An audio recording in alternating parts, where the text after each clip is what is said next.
Welcome back to What the Flick. I'm Matt, that's Christy, that's Alonso. Today is an important day because we are judging the case of Bruce Willis and whether or not he belongs in movie jail. This living tribunal will decide whether or not he belongs in movie jail. We're gonna come at a collective decision. He's not gonna have a defendant so much as his own career for the last few years. So his IMDb page. Yes, that's right. I'm going to say it straight out. I believe he should be in movie jail based on the last few years of movies that he's done that are mostly like garbage direct to DVD releases. Well, let's talk about them. So none of us saw the Death Wish remake that he did, which came out like last week, right? Because they barely screened it. I have not seen something called Acts of Violence, which also came out this year, apparently. Yeah, no, he's been cranking out stuff like Acts of Violence and Once Upon a Time in Venice and First Kill and Marauders, and these are. What is Precious Cargo?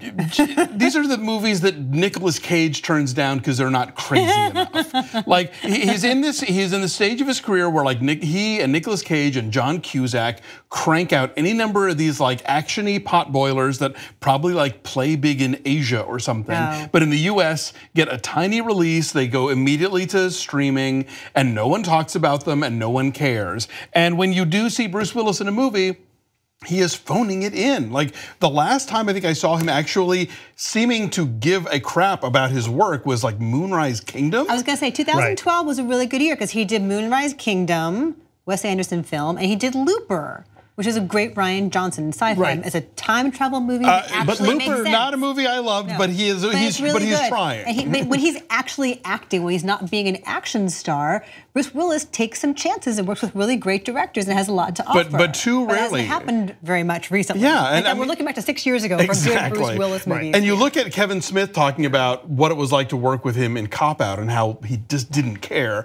and wasn't going to make any kind of effort, and that shows in the work. This is a guy who was once heralded as like the sort of great action star who also had comedic chops, and he did that once upon a time. You know, the first two Die Hard movies, arguably the third one, but then not after that in that series.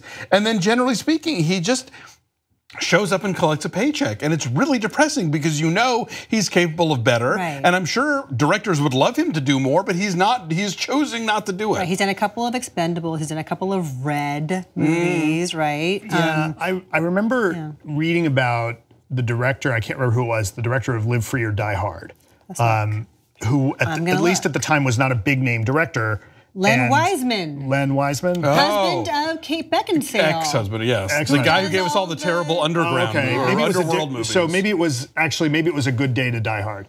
Okay. It was something like a Die Hard movie, and somebody had said, oh yeah, well, you know he's just gonna get a director in there that he can push around. Is that what it is? That his ego is too enormous? Well, or it's just, you know, he's at the point that unless it's somebody like Wes Anderson who has a vision, he's just gonna show up and do like easiest, you know, low-hanging fruit, show up, do a few days. A Good Day to Die Hard was directed by the guy who made the Omen remake and Max Payne. So and Behind Enemy Lines. Make of that what you will. Right. Okay. John Moore.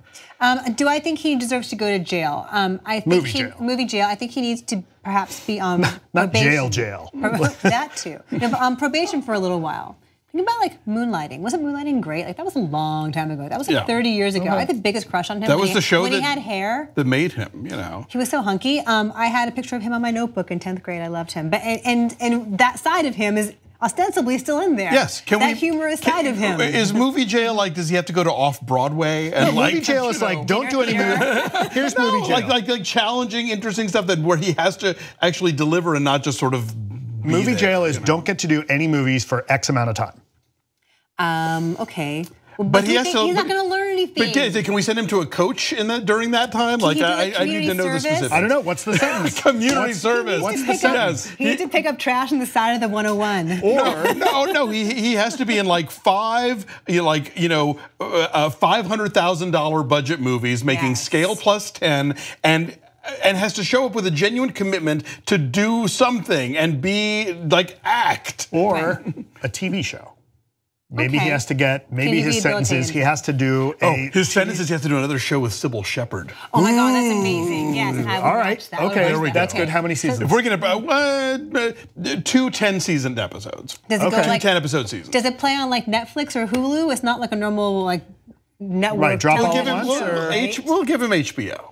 Okay. You know. So can weekly, curse. not all right. Yeah. You can curse that way. Absolutely, and because look, if we're gonna reboot Roseanne and Will and We're not Grace, talking. To be clear, we're not talking about rebooting Moonlight. it doesn't have to be No, moonlighting, but I think that bring back the two of them, force them to be in the same room together again. I don't know. Maybe that'll kickstart his engine. I don't know what you think. I'm way more excited about the idea of rebooting Moonlighting than I am about like Roseanne or terrible Make it show. make it a moonlighting reboot. Okay, I so don't care. this is your sentence, Bruce So Willis. our sentence for Bruce Willis is You are David Addison again. you have to play For David all Addison eternity. with Sybil Shepherd yes. for 2 seasons, 10 episode seasons on HBO, with an option to continue the series. Yes. There has to be at least one. you might get musical out for episode. good behavior. There has to be one musical episode, and all the episodes are directed by like interesting, fresh out of Sundance directors who are going to force you to care about what you're doing. Mostly women. Yes.